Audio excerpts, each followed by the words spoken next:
cork that shit. Am I right? Yeah. Yeah. The dogs agree. So I skipped a whole lot, apparently. I didn't realize I skipped that much. Wow. But you go up... after Sephiroth throws the shrug materia at your tum-tum, you basically go up the path that Cloud and crew went up in that flashback earlier, when they're going up to the Mako reactor in this area. And you go all through there, but where earlier they went one way to get to the reactor, you basically go left and you go down this path, and then you fight this guy, this guard scorpion, not guard scorpion, materia keeper. I don't know why he's called that, but he was the first boss that, as a kid, proved a stumbling block. Because again, as a kid, I didn't really understand, like, hey, just level up a bit. I didn't really know how to strategize properly. But he's not... be doing it wrong. Yeah. I mean, even now, he's not exactly a pushover, but he doesn't just stop me in my tracks the way he did then. There was an ongoing project a fan project to remake 7. Mm-hmm. I've probably mentioned it before. I think it's called Final Fantasy VII Rebirth. I have a link to it, even though it hasn't been updated in years. It seems to be a dead project, but they used this fight as an example of what they were doing with their remake. Because, like, we don't just want to update the graphics. We don't just want to improve the UI and all of that. All of those mods are there, and we want to incorporate those into this project, but this project is greater in scope than that. What they really wanted to do was what I just mentioned in the last episode, which is to make the game more difficult, more rewarding to play, give it more complexity in the materia system and how items interact with each other, and give you new items which interact in different ways. And so it showed this fight, and the difficulty of this thing was jacked up. Like, it has more complex abilities I can use. You have more complex ways of reacting to them. Materia has a greater advantage and disadvantage when you equip it, just like we've mentioned. And what interested me is that when they beat it, it dropped an item called a wood ring, which it said prevents all status changes. Which means that, like a ribbon, it prevents all negative status ailments, but apparently it would also have prevented all positive, so no barrier, no haste, no regen, nothing like that. So it's just like materia, it's a two-sided sword, and this motherfucker will not lay off with the hell combo. It's a good combo. It is, like, I don't blame him. If I could do it, that's all I would do. Just go in with the hell combo. That's usually all it takes. When it's not working, he's getting nervous. Like, oh fuck, what else do I got? Fortunately, this thing is susceptible to stun, so throw Choco Mog at it, the summon, use Cloud's Cross Slash. If you have any sort of item that can stun it, that can give you a few seconds of breathing room. There just needs to be a little bit...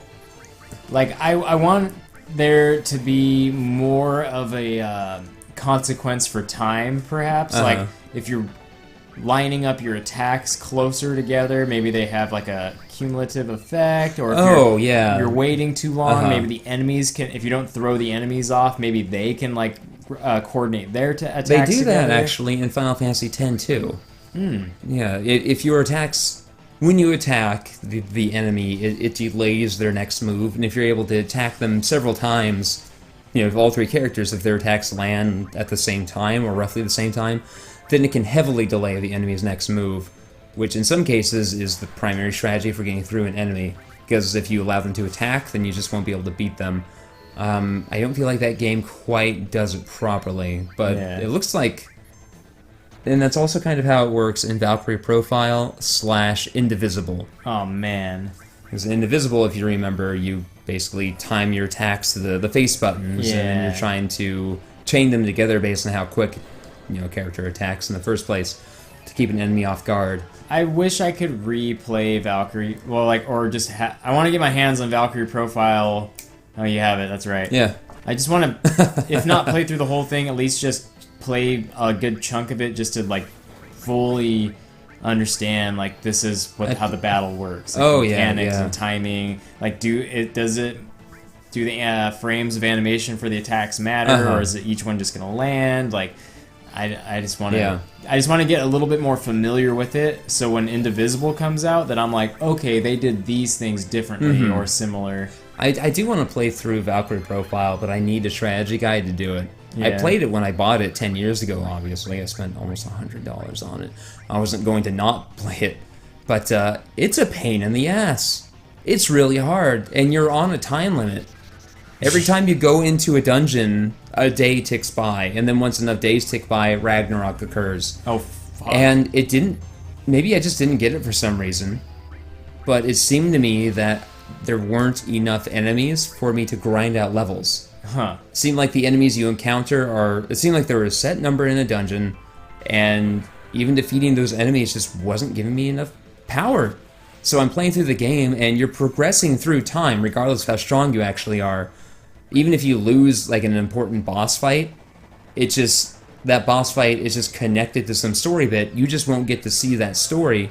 And then, even if you were defeated, you're basically resurrected, and then a day or however much time has passed. And I got all the way to Ragnarok. I got to the first enemy encounter in Ragnarok. Not even a boss, just some fucking jobbers. And they blew me up. And it said game over. I'm like, oh, that was an actual game over. I don't get this game. Yeah. I don't get this game. I don't get this game. So here it drops a gem ring, which I think prevents paralysis? Maybe actually check it out here. Yeah. Paralyzed, petrified, slowing up. It's actually a decent ring, yeah. But nothing compared to that power wrist. Yeah. Well, here's the thing. I don't know what slow numb actually is, and very few enemies have petrify or paralyze. So, the ribbon is worth equipping because it prevents everything. But fuck, unless the enemies are actively using those abilities every turn or every encounter, there's really no point in equipping something like a gem ring. I'm incredulous here. Cloud, did you not see that from a distance? Well, what's that? It's a big fucking rocket. Oh, I couldn't see it until now. I can see the Columbia Center Tower from miles away. I didn't notice it. And here's the little thing that I didn't realize for a long time. If you talk to this guy, he gives you a good sword. Well, Cloud's pretty good at ignoring the big-ass fucking elephant in the room. Yeah, that's true. I like to imagine that whenever Cloud has like a stressful day, he goes into the bathroom with like a magazine and the power wrist. Uh-huh. He's like, hey Barry, can I borrow the power wrist for a minute? Like, Okay, sure, you're gonna clean it off this time. This time. Plus 10 to strength. I wonder what it was that compelled Yoshitaka Amano to give all the characters these little like animal companions floating off to the side. Some probably people in the game telling them to do, like people like producers and directors being like, okay, we want to try to push this like buddy thing, like draw cute. We want to sell toys. That's what's coming to mind because looking at these, they look like chibi versions of the characters, and it's like, was he doing the merchandise design on the side as well?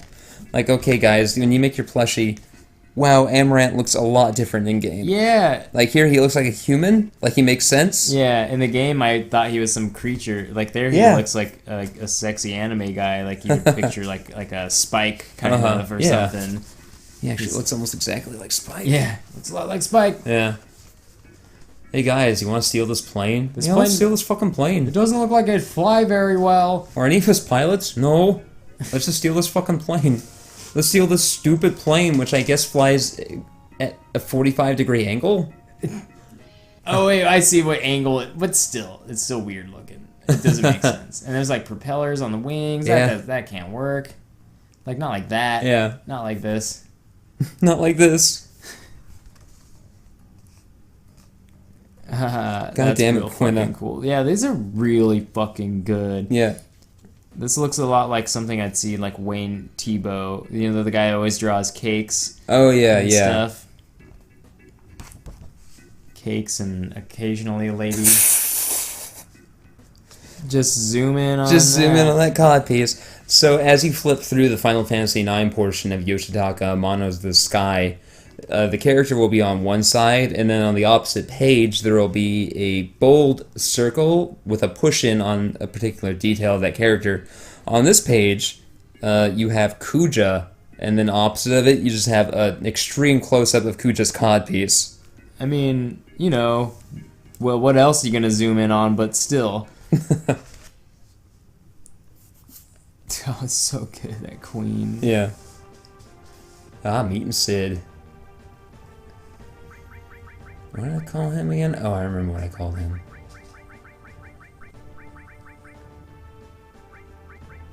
Sidlick? It's Delicious. delicious. Tell me about this rocket, old man. You old bastard, probably dying of lung cancer. Fuck it. We're all dying anyway. Planet's probably gonna die. Didn't you listen to the old man? I'm a god. Cuts back to him in his little pleasure dome, but he's like watching the porn this time, but still saying I'm a god. Yeah, yeah. Oh, look at him doing an actual like character study here with like different, like faces and expressions, like. And he's actually doing it in the proportions that they would be more or less in game. Yeah, this is looking more like they were forcing him to be more of like what we would think of as a traditional characters designer. Yeah, like make the character that they're going to model in game. Give us some reference of him from different angles and poses so that our 3D modelers can make this character. And he was like, fine. I'll do it, and I'll do a good job. But sometimes we're going to draw this really hot lady with an eye patch. Just don't worry about it. Don't worry about it. Fucking worry about it. You do whatever you want with her. We're not going to pay you for that. Yeah. I don't care. Sid's whole story. I was going to be the first man in space, and then got fucked up. And now Shinra is all like, hey, fuck your rocket. Mako. Make the money. And he's just Make like, that money. I want to get off this planet, but fucking the man always keeping me down. I want to go into space, have sex with hot space women, space men, space non-gender specific creatures. I don't care. I just want to fuck space. Basically, if it's in space, I want my dick in it. I want to fuck the vast vacuum of space. I want it to be in space, I want my dick to be inside it, and I want space to be inside me all at the same time. I don't want to know where I end and space begins. That's how I want to die. Part mineral, floating through space, unable to die. Eventually, I'll just stop thinking. And then Cloud and everyone's already gone. Give them some tea, dick! Or fuck, maybe? But I like to think it was dick. She's like, fuck, this guy. That sink's all rusty and shitty. I want to drink that tea. Sit your ass down in that chair and drink your goddamn tea. I love this introduction to Sid. It's like Sid's character sheet. Yeah. It's just like asshole. Makes you drink tea. Yeah. Really has a thing for tea and space. I saw a mug for sale which has a drawing of Sid like pointing at you. And it was like, sit your ass down and drink your goddamn tea. I'd have that. I want that mug, but it was on one of them Facebook shops. Oh, God. Which I'm dealing with right now. And it seems like I'm not getting scammed, but I certainly had to be on top of it. It's like, hey, I understand that it's supposed to take, 5 to 10 days to print this thing because you don't keep stuff in stock. I understand that completely. It's now business day 15. Oh. Okay, after I sent that message to you, apparently you've notified UPS to expect the item to be shipped. Okay. It's weird that it took me to do that. No, for things to happen. Yeah. Oh, it's 2 days later, and they still haven't actually received the item for sale. Oh, immediately after I send that message, now they have the item. Okay. Okay. It's like, fuck, this guy really wants his mug. And now it's actually a really cool, like, it's one of those, what would you even call it? Like a quint pick? It's not a triptych, but because there are 5 of them. So it'd be like a quint pick or something, where you have like a one in the middle, and then there are 2 smaller ones on the side, and 2 smaller ones to the side of that. Oh, that's cool. That common printing of movie monsters, and it has like Elvira right up front on the first one. So of course I took a chance and sprung for it, keeping track of the whole process just in case I have to call my bank and be like, I need a chargeback because these fucks aren't legit. Look at that fucking pipe right in the foreground, all rusty and corroded and shit. Yeah, this is what's gonna send their dream into space. Also, obviously this is supposed to be the rocket in modern times. They just couldn't make a secondary model because they didn't have space for it. Yeah. Back when it wasn't all rusted and corroded to crap. No, it was just made rusted. That's just the aesthetic he likes. He's like, this ain't rusted. I just paint it that way. I'm Sid. Sid, we didn't realize it. I'm fucking Sidlicious, man. I love the rust aesthetic. Look. He's like working in charcoal when he did Final Fantasy X. He's trying some shit. Like, I'm sick of all this ink. Yeah. There's Riku looking awesome. Actually, looking like she would look in 10 too, strangely enough. With her 10-foot scarf. Yeah. And her bikini. Third thinner scarf. Yeah. Yeah, this looks cool. It's neat looking to see him change the media up. Gonna be burnt to a crisp. They talk about how they're going to have to delay the launch, but it seems like, I don't know, she needed 5 minutes to check this valve, and then they could have just launched the rocket then. I don't know. I don't know how rockets work. I feel like they didn't have to start the engine. She's like, I gotta check this valve, and she's like, fuck, is it lefty loosey, or is it righty? Is it righty mighty? Righty mighty. That sounds like a cartoon. I should pitch that. Hold on, I'm gonna write this down. Righty. God mighty. damn it, Shara. Okay, I'm gonna when we're done here, I'm gonna pitch this to Cartoon Network. We're all gonna die if you don't deal with that fucking valve. Righty. Is there any? Yeah, I'm trying to think. I've heard somebody say, because I've always heard righty tighty, lefty loosey. Yeah, me too. I heard someone say something different one time. But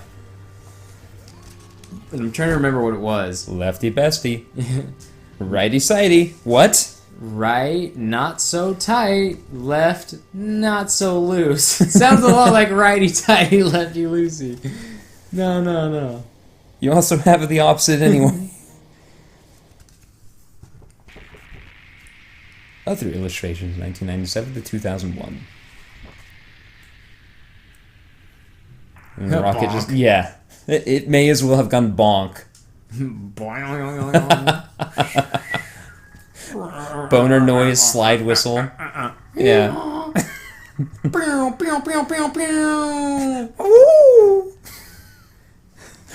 do I hate TV? Why do I hate fucking radio jockeys so much? At least the pop culture concept of a radio jockey and their soundboard. Especially that one where just... And the naming convention. It's always like, it's Jeremy and the cheesecake. The best friends have the best one. What was it like? Chewy and fuckface in the morning. And the idea is that someone's like, hey, are you Chewy and fuckface? You're like, no, he's Chewy, I'm fuckface. Get it right. You still haven't served him the damn tea. Admittedly, it does take a while to boil water. Especially enough water to make enough tea for 3 strangers. Yeah, Sidlicious. You think you would have a better, like, tea kettle system having, like, rockets and shit? Like, you like tea so goddamn much? You think you'd have invented something that would boil water for tea, like, in a minute? He's like, that's a good idea. Damn it. Dick. I'm Sidlicious, signing out. Fucking Palmer is such a weird character. I think he appears twice in this whole game. His moves like that. It's like they forgot about him after this. Hey, T, you got any fucking lard to put in my mouth? Lard? Why would you put lard in tea? Is that a thing? It's like a keto diet thing. You know, you gotta put fat in your tea because they didn't have bread back in the Mesopotamian era, and diets are dumb. They're so fucking dumb. Just eat the foods. Just eat food. Like, I get... Oh, God. The Juicero saga continues and continues to piss me off. And somehow Rufus got all the way here, I guess, without a plane, so he wants to borrow the tiny Bronco so they can take that to find Sephiroth. I'm tired of walking. It's strange to me, because there are plenty of planes in this world. They have the high wind. It seems like they could just build another tiny Bronco. No, he wants that. It matters that he wants that one. So he wants it. Rufus specifically has seen the tiny Bronco ever since he was a kid. And he's like, Daddy, I want it. That belongs to someone else, son. I want it, Daddy. I want it. I want to be president, Daddo. It's not how things work. You don't just take stuff. Oh, now he's taking it. Oh, now he's president. Oh, darkest timeline. And Palmer is somehow trying to steal it. I don't know what his actual plan is. Yeah, how'd you get your ass up there, dude?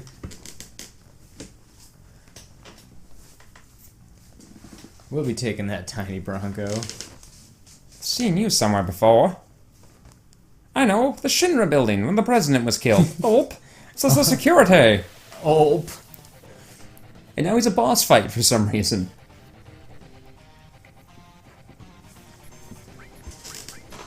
Just dancing around, shaking his fucking dick in the air. This feels... He's fucking windmilling it. This feels kind of like they this feels like a last minute addition, as though initially you just kind of like got the plane and took off, and they're like, no, that's too anticlimactic, isn't it? You just kind of get the plane and go. We should have like a boss fight or something. What about that Palmer guy? Yeah, he looks like a fucking, worthy adversary. What would he do? I guess he would just have a gun. Dance back and forth. Shoots like level 2 magic at you. Let's make sure we put this plane in here, though, because the scale's off, and everyone will wonder how the fuck the whole party's supposed to fit in that tiny thing. Yeah. They could have just scaled it up a bit. Really makes you wonder what their plan was once they got to this town. Oh, he's throwing in some different steps into his dance. He's like, I'll jump over here a bit.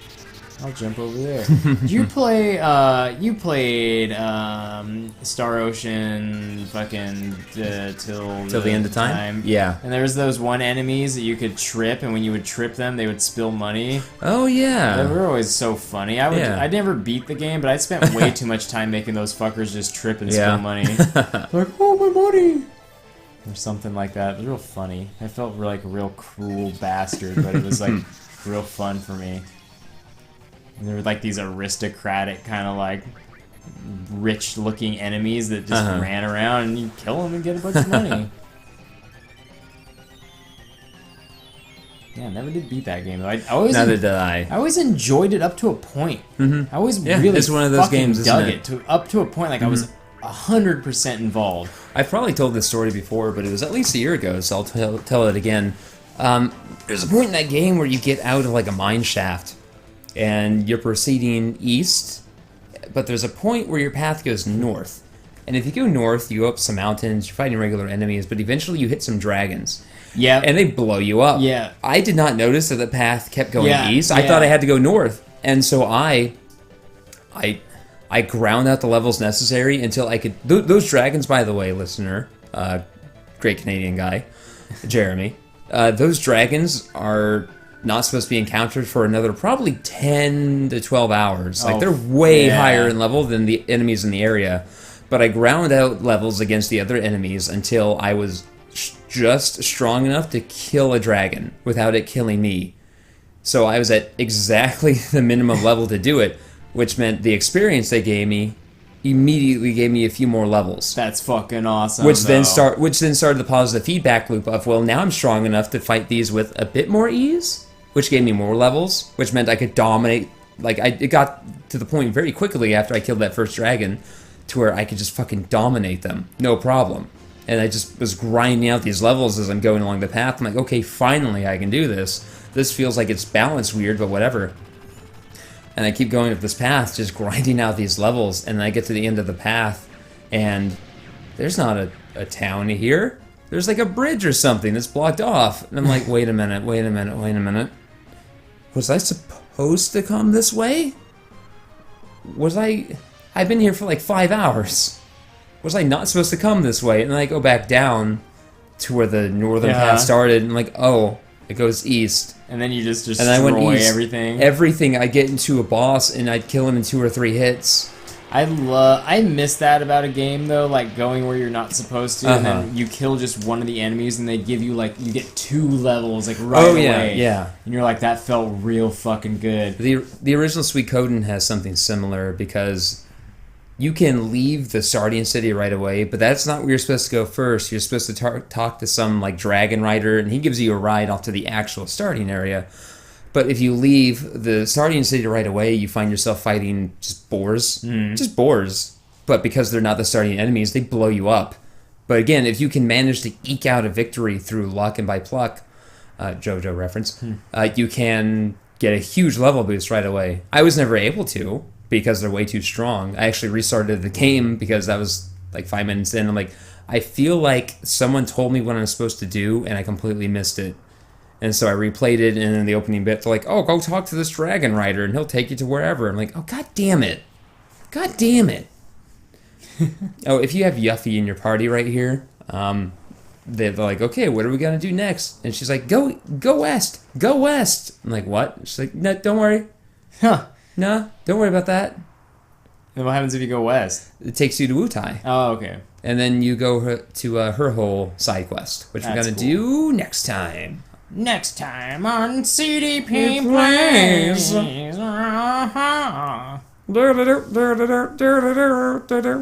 I can't believe David built a fucking radio to listen to our dumb podcast. Not only that, he's broadcasting it to that radio. So anyone else with a radio can hear our dumb... Jesus Christ.